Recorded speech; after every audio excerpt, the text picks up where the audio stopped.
آج کوئی ایسی شخصیت ہے جو یہ اٹھ کے دعویٰ کرے کہ میں خدا کا بھیجا ہوا پیغمبر، اور اس کے پاس اپنے دعوے کی صداقت کا اتنا بڑا ثبوت ہو جو ثبوت محمد صلی اللہ علیہ وسلم کے سچے ہونے کا تھا؟ ایسی حفاظت محمد صلی اللہ علیہ وسلم کے گیٹ اپ کی خدا نے کی ہے، سوچو تعلیمات کی کیسی حفاظت کی ہوگی۔ موسیٰ ابن عقبہ، وہ کہتے ہیں مجھے میرے چچا موسیٰ ابن عقبہ نے بتایا۔ بھائی موسیٰ ابن عقبہ نے بھی نبی کا زمانہ نہیں پایا۔ وہ کہتے ہیں موسیٰ ابن عقبہ کہتے ہیں حدثنی قریب، مجھ سے عبداللہ بن عباس کے شاگرد قریب نے بیان کیا۔ ارے بھائی قریب نے بھی محمد صلی اللہ علیہ وسلم کو نہیں دیکھا۔ امام ترمذی کہتے ہیں ذرا خاموش ہو جاؤ۔ قریب کہتے ہیں حدثنی عبداللہ ابن عباس، مجھ سے عبداللہ ابن عباس نے بیان کیا، اور انہوں نے نبی کے چہرے انور کی طرف دیکھ کے فرمایا کان النبی صلی اللہ علیہ وسلم افلج الثنیتین، کہ نبی کے سامنے کے دو دانتوں کے درمیان میں خلا تھا۔ ایک یتیم جو نہ لکھنا جانتا ہے نہ پڑھنا جانتا ہے، عرب کے ایک ایسے ماحول میں پیدا ہوا جہاں ایجوکیشن کا نام و نشان نہیں ہے، اور ابھی آپ کو ایک چھوٹی سی ریاست بھی پوری طرح نہیں ملی مدینہ کی، اس میں بھی چاروں طرف آپ کے دشمن۔ مسجد نبوی جتنی بڑی ہے نا اب، پورا مدینہ نبی کے دور میں اس سے چھوٹا تھا۔ سمجھ میں آ رہی ہے؟ جو مدینہ شہر تھا نا، آج جو مسجد نبوی ہے مدینہ شہر اس سے چھوٹا تھا۔ پوری اسلامی تاریخ ہے، آپ کوئی ماہر آدمی ہو نا آپ کو بتائے گا مسجد نبی کے اندر یہاں حضرت ابو بکر کا گھر تھا، یہاں حضرت عمر کا گھر تھا، یہاں حضرت ابو ہریرہ آیا کرتے تھے، یہاں یہ ہوتا تھا، یہاں پوری مسجد نبی کے اندر پوری مدینہ کی تاریخ ہے۔ اتنی چھوٹی سی جگہ، بہت کمزور معمولی سی ریاست جو اپنے پاؤں پہ ابھی کھڑی بھی نہیں ہو پا رہی، سنبھل بھی نہیں پا رہے، اور خطوط لکھے جا رہے ہیں ہرقل کو۔ ہے بھائی خطوط کس کو لکھے جا رہے ہیں؟ بڑے بڑے ملکوں، اس وقت ایسے جیسے رشیا، امریکہ اور برٹش، ان حکومتوں کو خطوط لکھے جا رہے ہیں۔ اس میں کیا کہا جا رہا ہے؟ انی رسول اللہ علیکم جمیعا، مجھے گاڈ نے میسنجر بنا کے بھیجا ہے کس کی طرف؟ آپ کہتے ہیں جب اللہ کو اللہ کہا جائے گا تو گاڈ کیوں کہہ رہے ہو پھر بار بار؟ گاڈ اس لیے کیونکہ یہ لفظ گوروں کے لیے بھی ایکسیپٹیبل ہے نا، بھائی گاڈ کو تو وہ بھی مانتے ہیں نا، اللہ کو نہیں مانتے، گاڈ کو تو مانتے ہیں نا، تو اس لیے میں گاڈ کا لفظ استعمال کر رہا ہوں۔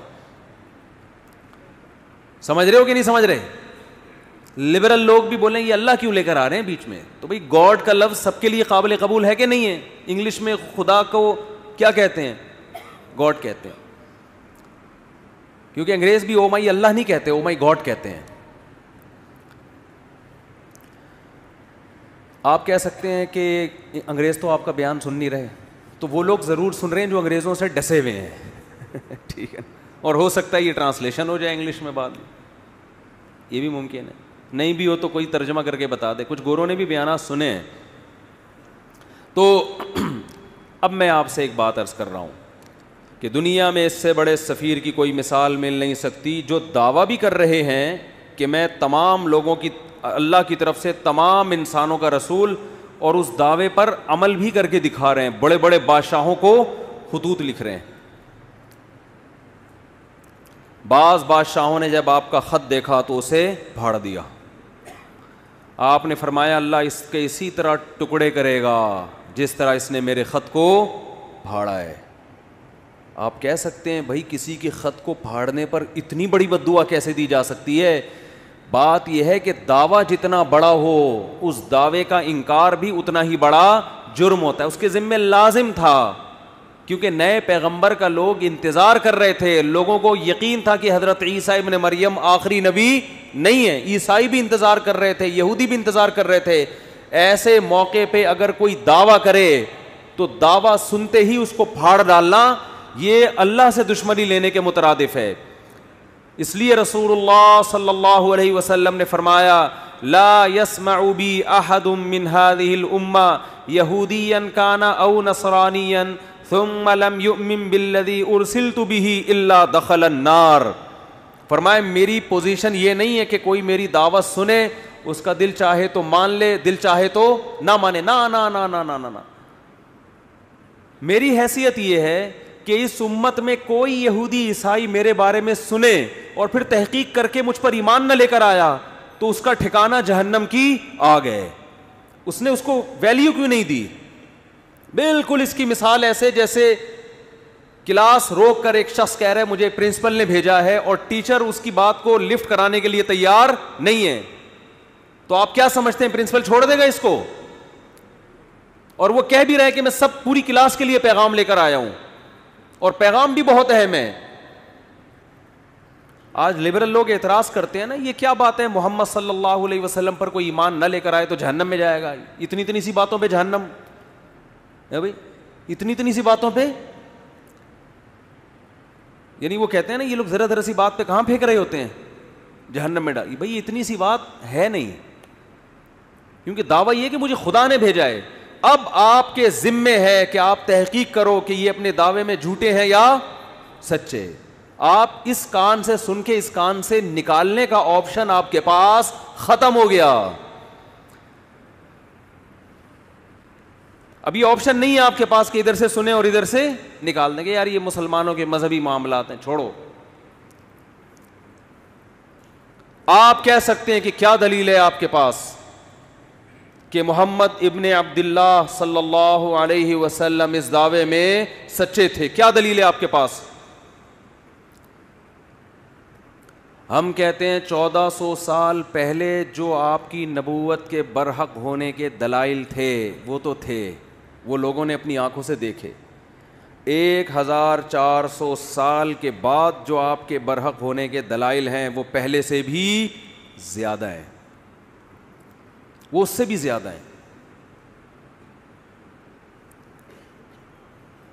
اگر خدا محمد صلی اللہ علیہ وسلم کو میسنجر بنا کے بھیجتا اور یہ نہ کہتا کہ یہ آخری پیغمبر ہیں, تو خدا کے ذمے محمد صلی اللہ علیہ وسلم کی تعلیمات کی حفاظت بولو نہیں تھی. کیا خیال ہے؟ اللہ کہہ دیتا کہ ان کی تعلیمات جب مسخ ہوں گی تو میں دوسرا پیغمبر بھیج دوں گا. خدا نے محمد ابن عبداللہ صلی اللہ علیہ وسلم کے بارے میں 2 دعوے کیے, یہ میرے میسنجر ہیں اور لاسٹ میسنجر, ان کے بعد کوئی نبی نہیں ہے, کیونکہ ساری دنیا کے سارے انسانوں کے لیے. اس دعوے میں اللہ نے ایک اور دعویٰ کر دیا کہ ان کی تعلیمات کو میں قیامت تک کے لیے محفوظ کر دوں گا. ان کی تعلیمات قیامت تک کے لیے, بولو نا کیا ہو گیا بھائی؟ وہاں میں پشاور میں بیان کر رہا تھا, ایسا بول رہے تھے لوگ یار, چپ کرانا. سرگودا میں بیان ہوا, چپ کرانا مشکل ہو گیا, لوگ چپ ہی نہیں ہو رہے تھے. وہاں کہنا پڑ رہا تھا مجھے بھی بولنے دو گے کہ نہیں دو گے بولنے. پنجاب لسی پائے, کراچی میں چائے, چائے کے اثرات ہیں. سوچتا بہت ہے آدمی, چائے پی کے بولتا نہیں ہے, سوچتا رہے. جہاں بولنے کا موقع ہوتا ہے وہاں بھی کیا کر رہا ہوتا ہے, سوچ رہا ہوتا ہے. ابھی اتنی اچھی صحت رہی ہے نا, میرا 2 ہفتے کا دورہ ہوا کے پی کے پنجاب, ایسے ایک چھینک بھی نہیں آئی. پھر کراچی اتر کے چھینکیں شروع. تو اللہ کے ذمے تھا کہ محمد صلی اللہ علیہ وسلم کی تعلیمات کی حفاظت کرتے. یہ حفاظت خود اس کی دلیل ہے کہ محمد صلی اللہ علیہ وسلم لاسٹ میسنجر آف گاڈ ہیں, ورنہ کسی یتیم جو نہ لکھنا جانتا ہو نہ پڑھنا جانتا ہو, اس کی تعلیمات کی اللہ کی قسم اسباب کی دنیا میں ایسی حفاظت کا انتظام اس زمانے میں تو ممکن ہی نہیں تھا, ناممکن. اور اس زمانے میں بھی اتنا پروٹوکول ملنا کسی کو ممکن نہیں ہے. ہمارے نبی صلی اللہ علیہ وسلم کی جو سیرت ہے اس کے 2 پہلو ہیں, خوب غور سے سنیں. 2 پہلو ہیں آپ کی سیرت کے.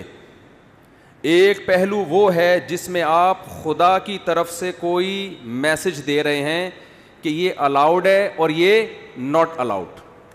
خدا ان کاموں سے خوش ہوتا ہے اور ان کاموں سے ناراض ہوتا ہے. کہنے میں کیا جا رہا ہے؟ خدا ان کاموں سے خوش ہوتا ہے اور ان کاموں سے ناراض. جب کوئی کہے بولو تو خدا نہ بولنے سے ناراض ہوتا ہے, یہ بھی ایک ہے نا. ان کاموں سے اللہ خوش ہوگا اور ان کاموں سے اللہ ناراض ہوگا. اللہ تعالیٰ نے محمد صلی اللہ علیہ وسلم کو اپنا سفیر بنایا اور یہ بھی دعویٰ کیا کہ یہ آخری نبی ہیں, اور یہ بھی دعویٰ کیا, اسی میں یہ خود بخود دعویٰ ہو گیا کہ ان کی تعلیمات قیامت تک کے لیے محفوظ کر دوں گا, جبکہ اس زمانے میں محفوظ کرنے کا کوئی انتظام, ایسا پراپر انتظام نہیں تھا جو بعد میں لوگوں میں ایجاد ہوا ہے. تو لکھنے والے چند گنے چنے لوگ تھے, لکھتے بھی چمڑوں پہ اور کاغذوں پہ, جس کے گمنے کا بہت امکان, تحریف کا بہت امکان, مگر ایسا انتظام کیا کہ میں آپ سے عرض کر رہا تھا محمد صلی اللہ علیہ وسلم کی تعلیمات دو قسم کی ہیں, جلدی سے بات کو سمیٹ رہا ہوں میں. ایک وہ تعلیمات جو اصل ہیں, جس کے لیے آپ صلی اللہ علیہ وسلم کو بھیجا گیا, حکم دیا گیا کہ آپ بتا دیں کہ ان باتوں سے خدا خوش ہوتا ہے اور ان باتوں سے خدا ناراض ہوتا ہے, یہ اصل ہے جس کے لیے آپ کو بھیجا گیا. اور سیرت کا ایک پہلو وہ ہے جس کا جو اصل نہیں ہے, اس کا تعلق آپ کی ذاتیات سے ہے. کوئی سفیر جب آپ کے پاس آتا ہے پیغام لے کر, تو آپ کو دلچسپی ہوتی ہے کہ اس کا گیٹ اپ کیسا تھا. کوئی بھی جو بھی مشہور شخصیات ہوتی ہیں نا, لوگ ان کو دیکھنا چاہتے ہیں, ان کے بارے میں پوچھتے ہیں. میں جب تک ویڈیو پہ نہیں آتا تھا لوگ پوچھتے تھے کیسے ہیں بھائی مفتی صاحب, موٹے ہیں, پتلے ہیں, لمبے ہیں, ٹھگنے ہیں, کیا ہیں, لوگ پوچھتے تھے میرے بارے میں. ہم شکر ہے اس وقت ویڈیو نہیں بناتے تھے کیونکہ ہم بہت باریک تھے, آواز جاندار رکھی ہوئی تھی, باڈی باریک. تو لوگ مجھے کہتے تھے جیسی آپ کی آواز ہے آپ خود بھی ویسے ہی ہیں. میں کہتے نہیں, تسمع بالمعید خیر من ان تراہ, مجھے دیکھنے سے بہتر ہے سننے پر اکتفا کرو. وہ تو شکر ہے 2013 میں حج کر کے آیا تو کچھ گزارا ہو گیا. تو انسان کو جس سے محبت ہوتی ہے اس کے گیٹ اپ کو بھی جاننے کی کوشش بولو کرتا ہے. ہمارے نبی صلی اللہ علیہ وسلم کا گیٹ اپ کیسا تھا, اس کا براہ راست اسلام سے کوئی تعلق نہیں ہے, اس مقصد کے لیے اللہ نے بھیجا نہیں ہے. یہ وہ احکام ہیں جو نسبتاً کم ویلیو رکھتے ہیں. ایک تو ہے نا آرڈر, یہ کرو یہ نہ کرو, یہ تو اصل ہے نا جس کے لیے سفیر کو بھیجا جائے. اللہ نے آپ صلی اللہ علیہ وسلم کی سیرت کا وہ پہلو جس کی ویلیو نسبتاً کم ہے اس کی ایسی حفاظت کی ہے, یہ بتانے کے لیے کہ جو اصل تھا اس کی کیسی حفاظت کی ہوگی. آج محمد ابن عبداللہ صلی اللہ علیہ وسلم کے بارے میں کوئی ایک حرف اگر کہتا ہے تو اس کا یہ دعویٰ دلیل کے بغیر قبول بولو نہیں ہے. میں ایک مثال پیش کرتا ہوں. امام ترمذی امام بخاری کے شاگرد ہیں. اللہ کے سفیر محمد ابن عبداللہ صلی اللہ علیہ وسلم کے بارے میں امام ترمذی نے دعویٰ کیا کہ محمد صلی اللہ علیہ وسلم کا گیٹ اپ ایسا تھا, پورا گیٹ اپ نہیں بیان کیا جا رہا, صرف اتنا کہ آپ کے سامنے کے جو دو دانت تھے ان کے درمیان میں خلا تھا, تھوڑا سا ڈسٹینس تھا, تھوڑا سا بول لو فاصلہ تھا. یہ کتنی معمولی سی بات ہے یار. کوئی سفیر آپ کے پاس پیغام لے کر آیا ہے, آپ کسی سے پوچھ رہے ہیں اس کے سامنے کے دانتوں میں خلا تھا یا نہیں تھا, ہے بھائی, بہت ہی ایک بھائی تھا یا نہیں تھا تو کیا کرنا ہے اس سے. لیکن امام ترمذی یہ بات بیان کر رہے ہیں. لیکن امام ترمذی کو پتہ ہے یہ اتنا بڑا دعویٰ کر رہا ہوں میں کہ جس شخصیت کی بات ہو رہی ہے نا, ان کا یہ دعویٰ ہے کہ مجھے خدا نے انسانوں کی طرف پیغمبر بنا کے بھیجا ہے. امام ترمذی کو یہ بات معلوم ہے کہ میں نے اگر دعویٰ کر دیا کان النبی صلی اللہ علیہ وسلم افلج الثنیتین, کہ نبی کے دو دانتوں کے درمیان میں خلا تھا, یہ دعویٰ کر دیا, یہ امت مجھے چھوڑے گی نہیں. کہ کہاں سے تمہیں پتہ چلا؟ آپ مورخین سے پوچھ نہیں سکتے کہ آپ کو کیسے پتہ چلا, وہ اپنے لکھ رہے ہوتے ہیں بس. اور اگر وہ دلیل بھی پیش کرتے ہیں تو وہ دلیل اس اتنی مضبوط نہیں ہوتی. اتنی سی بات کو بیان کرنے کے لیے امام ترمذی سند لے کر آئیں گے. حدثنا عبداللہ ابن عبد الرحمن. امام ترمذی کہتے ہیں مجھ سے عبداللہ ابن عبد الرحمن نے بیان کیا. وہ عبداللہ جو عبد الرحمن کے بیٹے ہیں. عبداللہ ابن عبد الرحمن کو کیسے پتا چلا کہ نبی کے دو دانتوں کے درمیان خلا تھا؟ بھائی انہوں نے تو نبی صلی اللہ علیہ وسلم کو دیکھا نہیں. وہ کہتے ہیں حدثنا ابراہیم ابن المنذر, مجھ سے ابراہیم نے بیان کیا جو منذر کے بیٹے ہیں. بھائی ابراہیم ابن منذر نے تو نبی کا زمانہ نہیں پایا, ان کو کہاں سے پتا چلا؟ وہ کہتے ہیں ابراہیم ابن المنذر کہتے ہیں حدثنی عبد العزیز ابن ابی ثابت الزہری, مجھ سے عبد العزیز نے بیان کیا جو ابو ثابت الزہری کے بیٹے ہیں. بھائی عبد العزیز جو ابو ثابت الزہری کے بیٹے ہیں ان کو کہاں سے پتا چلا؟ جی انہوں نے تو نبی صلی اللہ علیہ وسلم کو دیکھا نہیں. وہ کہتے ہیں حدثنا اسماعیل ابن ابراہیم, مجھ سے اسماعیل نے جو ابراہیم کے بیٹے ہیں انہوں نے بیان کیا. حضرت اسماعیل جو ابراہیم کے بیٹے ہیں ایسے تو سینکڑوں ہیں, یہ کون سے والے اسماعیل اور ابن ابراہیم کی بات کر رہے ہیں؟ کہتے ہیں ابن اخی موسیٰ ابن عقبہ, وہ اسماعیل ابن ابراہیم جو موسیٰ ابن عقبہ کے بھتیجے ہیں. اچھا جی, اسماعیل ابن ابراہیم نے تو محمد صلی اللہ علیہ وسلم کو نہیں دیکھا. امام ترمذی آپ کیسے دعویٰ کر رہے ہیں کہ محمد صلی اللہ علیہ وسلم کے دانتوں کے درمیان میں خلا تھا؟ اسماعیل ابن ابراہیم جو موسیٰ ابن عقبہ کے بھتیجے ہیں انہوں نے نبی کا زمانہ نہیں پایا. وہ کہتے ہیں قال حدثنی موسیٰ ابن عقبہ, وہ کہتے ہیں مجھے میرے چچا موسیٰ ابن عقبہ نے بتایا. بھائی موسیٰ ابن عقبہ نے بھی نبی کا زمانہ نہیں پایا. وہ کہتے ہیں موسیٰ ابن عقبہ کہتے ہیں حدثنی قریب, مجھ سے عبداللہ بن عباس کے شاگرد قریب نے بیان کیا. ارے بھائی قریب نے بھی محمد صلی اللہ علیہ وسلم کو نہیں دیکھا. امام ترمذی کہتے ہیں ذرا خاموش ہو جاؤ. قریب کہتے ہیں حدثنی عبداللہ ابن عباس, مجھ سے عبداللہ ابن عباس نے بیان کیا اور انہوں نے نبی کے چہرے انور کی طرف دیکھ کے فرمایا کان النبی صلی اللہ علیہ وسلم افلج الثنیتین, کہ نبی کے سامنے کے دو دانتوں کے درمیان میں خلا تھا.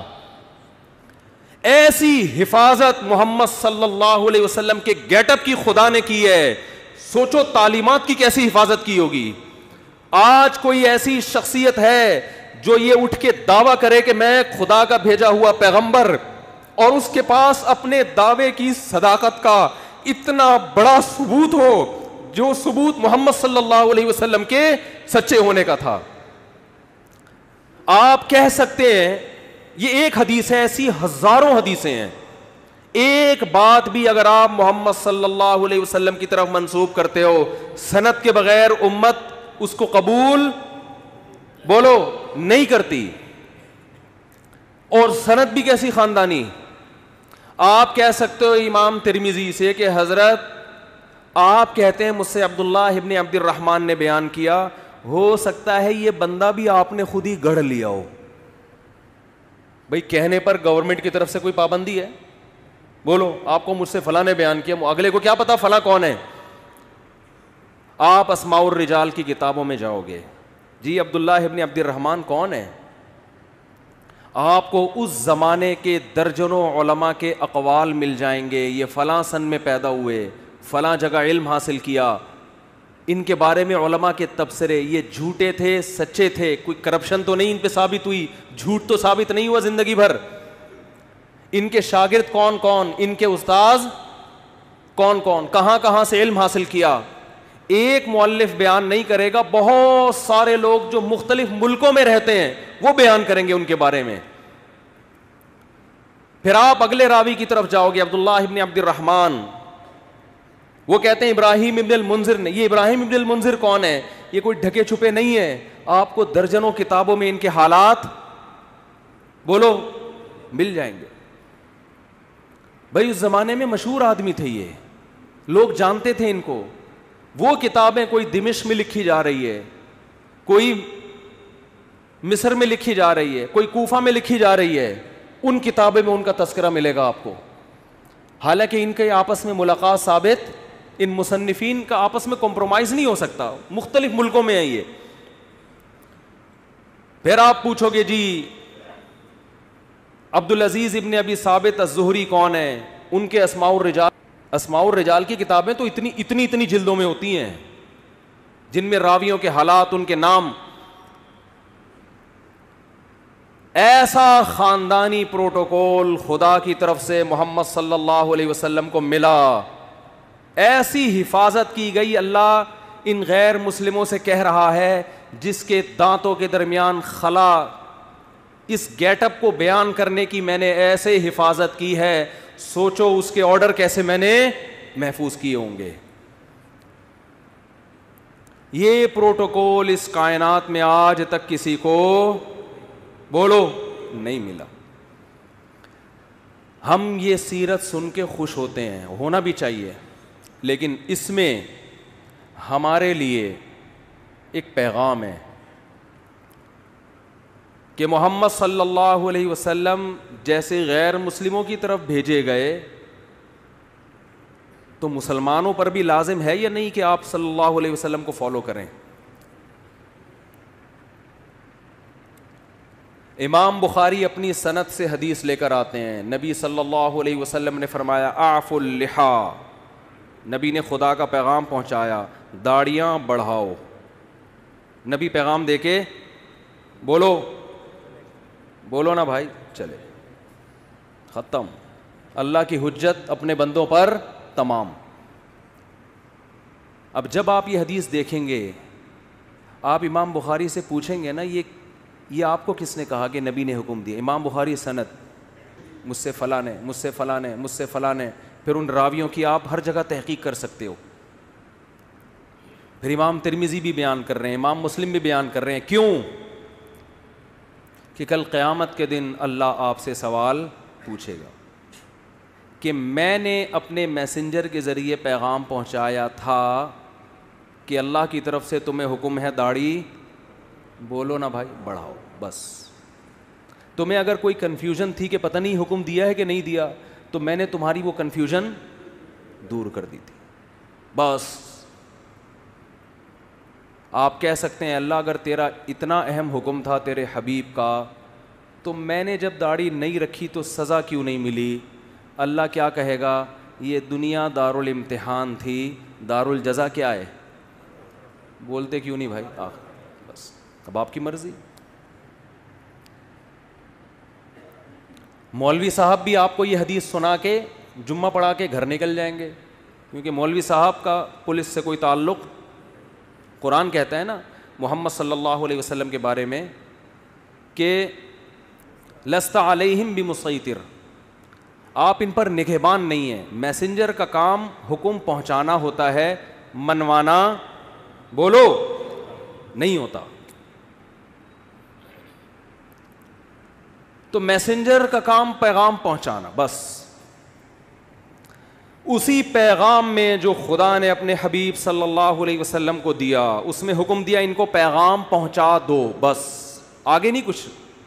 لا تقربوا الزنا. اچھا کچھ پیغام ایسے ہیں جو خدا کی ذات سے نکلے ہیں براہ راست, قرآن کی شکل میں محفوظ ہوئے, کہ اس میں اے نبی ہم جب کسی کو پیغام دے کے بھیجتے ہیں, بعض دفعہ پیغام اتنا اہم ہوتا ہے کہ وہ لکھ کے دے دیتے ہیں, بھائی یہ پڑھ کے سنا دو, اور بعض دفعہ کہتے ہیں یہ بھی بتا دینا, یہ بھی بتا دینا.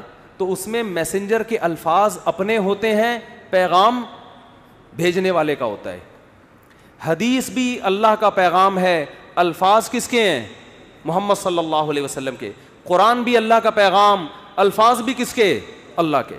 تو جو اللہ نے قرآن میں حکم دیا, جو پیغمبر نے قرآن پہنچایا, اور وہ بھی اسی طرح محفوظ ہے, اس میں بھی ذرہ برابر تبدیلی نہیں ہوئی.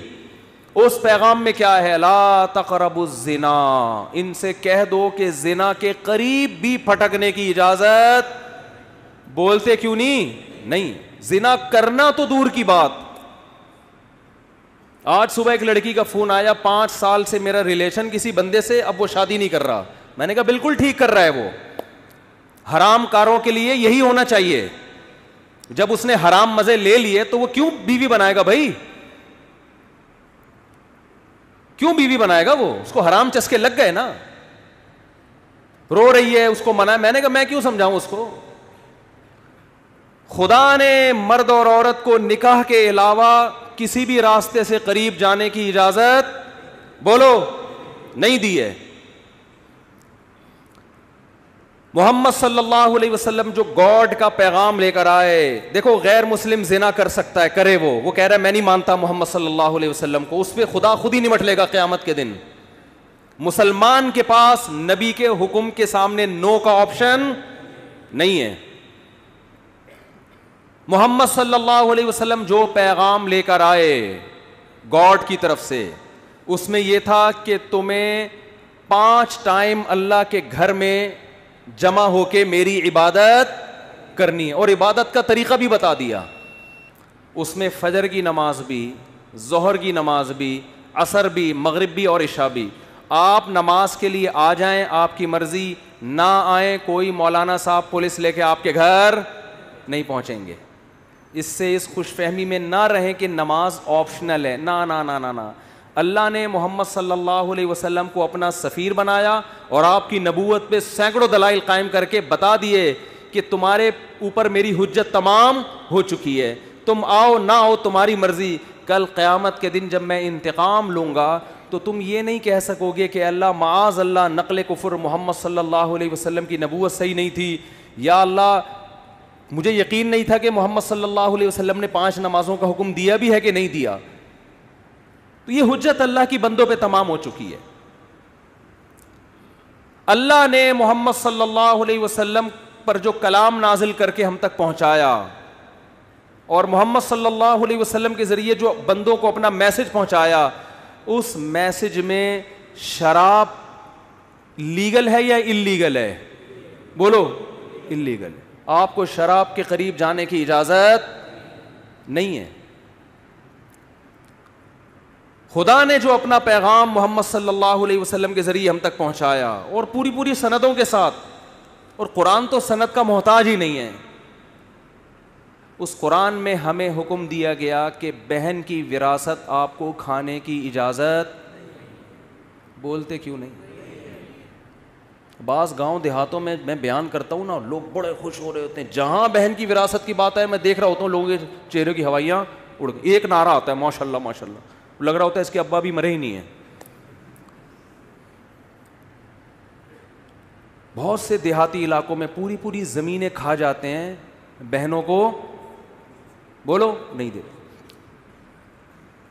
ہمارے نبی نے جو ہمیں پیغام پہنچایا نا خدا کا, اس پیغام میں یہ بھی ہے کہ باپ کے مرنے کے بعد بڑا بھائی چھوٹے بھائی کی وراثت, بولو نا, نہیں کھا سکتا,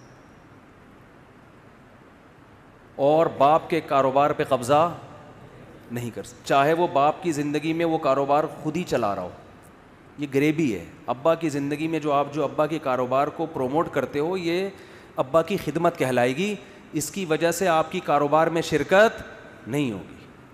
وراثت میں سب کو دینا پڑے گا. آپ یہ نہیں کہہ سکتے میں نے یہ گٹکے کی دکان کو یہاں تک پہنچایا ہے, تو اپنی دکان پہنچاتے ہیں نا, ابا کی پہنچاؤ گے تو ابا کا کاروبار بڑھ رہا ہے, اس میں ثواب ملے گا. آپ لوگ آتے ہیں کہ ایک صاحب کہنے لگے میں نے ابا کے کاروبار کو یہاں سے اٹھا کے وہاں پہنچایا, مجھے ابا کے بعد کیا ملے گا؟ میں نے کہا ثواب ملے گا, اس پہ آپ بہت زیادہ ملے گا ثواب. کیوں نہیں صرف ثواب؟ میں نے کہا بہت زیادہ ثواب ملے گا, اس کے علاوہ کچھ بھی نہیں ملے گا.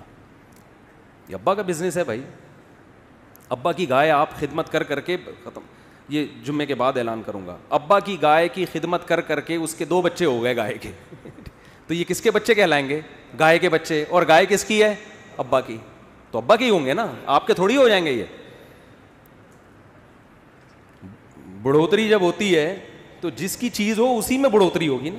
آپ وسیم بھائی کو کھلا کے آپ نے ڈبل کر دیا وسیم بھائی, تو وہ وسیم بھائی آدھے آپ کے تھوڑی ہو جائیں گے کہ جی میرے کھلائے ہوئے کی وجہ سے ڈبل ہو گئے, لہذا آدھے میرے آدھے آپ اپنے ہیں. بھائی جس چیز میں گروتھ ہوتی ہے تو وہ وہی چیز کہلاتی ہے. سمجھتے ہو؟ سمجھتے سب ہیں. ہاں ایک صاحب, کیا کرے یار, مثالیں اتنی ہیں, چھوڑو وقت بھی پورا ہو گیا ہے. تو بھائی یہ جو خدا کے پیغامات ہم تک آئے ہیں نا, اللہ کے پیغامات, ان پیغامات میں کچھ تو آپشنل ہیں, کچھ تو اللہ نے خود ہی اختیار دے دیا. تہجد پڑھو, نہیں پڑھو ٹھیک ہے, پڑھ لو گے اچھی بات ہے, نہیں پڑھو تو ضروری نہیں. اشراق پڑھ لو اچھی بات ہے, نہیں پڑھو تو کچھ غریبیاں بھی رکھی ہیں اللہ نے, وہ تمہاری مرضی. لیکن کچھ ایسے ہیں جس میں جو حلال و حرام سے جن کا تعلق ہے. داڑھی رکھنا ضروری ہے, اور بہنوں کی وراثت ان کے حوالے کرنا ضروری ہے. بڑے بھائی کے لیے چھوٹے یتیم بچوں کا مال بلکہ جو حمل ہے نا ماں کے پیٹ میں, اس کا بھی وراثت میں اتنا ہی حصہ ہے جتنا زندوں کا اور بڑوں کا حصہ ہے. ایک دن کے حمل کا وہی حصہ ہے جو بال بچوں والے آدمی کا حصہ ہے. اس حمل کو بھی ماں کو گرانے کی اجازت نہیں ہے. تو یہ خدا کے احکامات ہیں جن میں اللہ نے 2 اور 2 4 کی طرح اپنے دین کو واضح کر دیا ہے. اور اللہ فرماتے ہیں وَلَا تَحْسَبَنَّ اللَّهَ غَافِلًا عَمَّا يَعْمَلُ الظَّالِمُونَ, ظالم جو کچھ کر رہا ہے اللہ کو اس سے غافل نہ سمجھو, کیونکہ یہ دنیا دار الامتحان ہے, دار الجزا نہیں ہے. جزا آخرت میں ہوگی. اللہ مجھے بھی محمد صلی اللہ علیہ وسلم پر حقیقی ایمان نصیب کرے, آپ صلی اللہ علیہ وسلم سے محبت نصیب کرے, اور اللہ ہمیں آپ صلی اللہ علیہ وسلم کی تعلیمات کو فالو کرنے کی توفیق عطا فرمائے. وما علینا الا البلاغ.